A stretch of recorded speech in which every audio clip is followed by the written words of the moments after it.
പോയത്. അവർ നേരത്തെ സാമൂഹ്യ മാധ്യമങ്ങളിൽ പോസ്റ്റ് ചെയ്ത പ്രതികരണത്തിലേക്ക് പോകാം. സർക്കാർ അപ്പീൽ പോകുന്നത് സർക്കാരിന് വേറെ പണിയില്ലാത്തത് കൊണ്ടാണ് എന്ന്. സാറേ, ഇത് തന്നെയാണ് സാറേ സർക്കാർ ചെയ്യേണ്ടത്. ഒരു അതിജീവിതയ്ക്കൊപ്പം പോവുക എന്നുള്ളത് ഒരു സർക്കാരിന്റെ കടമയാണ്. സർക്കാർ അങ്ങനെ തന്നെയാണ് പ്രവർത്തിക്കേണ്ടത്. അതുകൊണ്ട് താങ്കളുടെ ഈ പ്രസ്താവനയിൽ കൂടി താങ്കൾ ഒരു കാര്യം വ്യക്തമാക്കുകയാണ്. അതായത്, ഞങ്ങളുടെ പാർട്ടി ഭരണത്തിൽ വന്നാൽ ഞങ്ങൾ ഒരിക്കലും അതിജീവിതമാരോടൊപ്പം നിൽക്കില്ല, ഞങ്ങൾ വേട്ടക്കാരോടൊപ്പം മാത്രമേ നിൽക്കുള്ളൂ എന്ന് താങ്കൾ ഉറപ്പിച്ചു പറയുകയാണ്. താങ്കൾ ഒരു കാര്യം മറന്നുപോകുന്നു.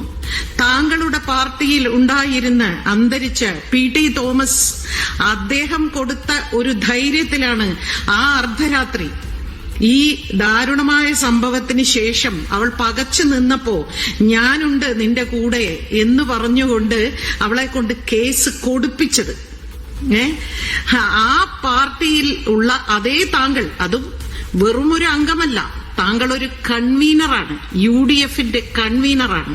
ആ കൺവീനറായ താങ്കൾ പറയുന്നു സർക്കാരിന് വേറെ പണിയില്ല, അതുകൊണ്ടാണ് അപ്പീൽ പോകുന്നത് എന്ന്. മാത്രമല്ല, താങ്കൾ മറ്റൊരു കാര്യം കൂടി താങ്കളുടെ വീഡിയോയിൽ പറയുന്നുണ്ട്.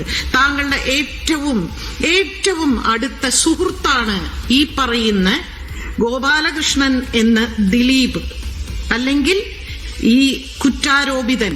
ഇന്നലെ താൽക്കാലികമായി കീഴ്ക്കോടതിയിൽ നിന്ന് പല രീതിയിലും തന്റെ സ്വാധീനവും തന്റെ പണവും ഉപയോഗിച്ച് താൽക്കാലികമായി രക്ഷപ്പെട്ട ആ വ്യക്തി താങ്കളുടെ ഏറ്റവും അടുത്ത സുഹൃത്താണ്.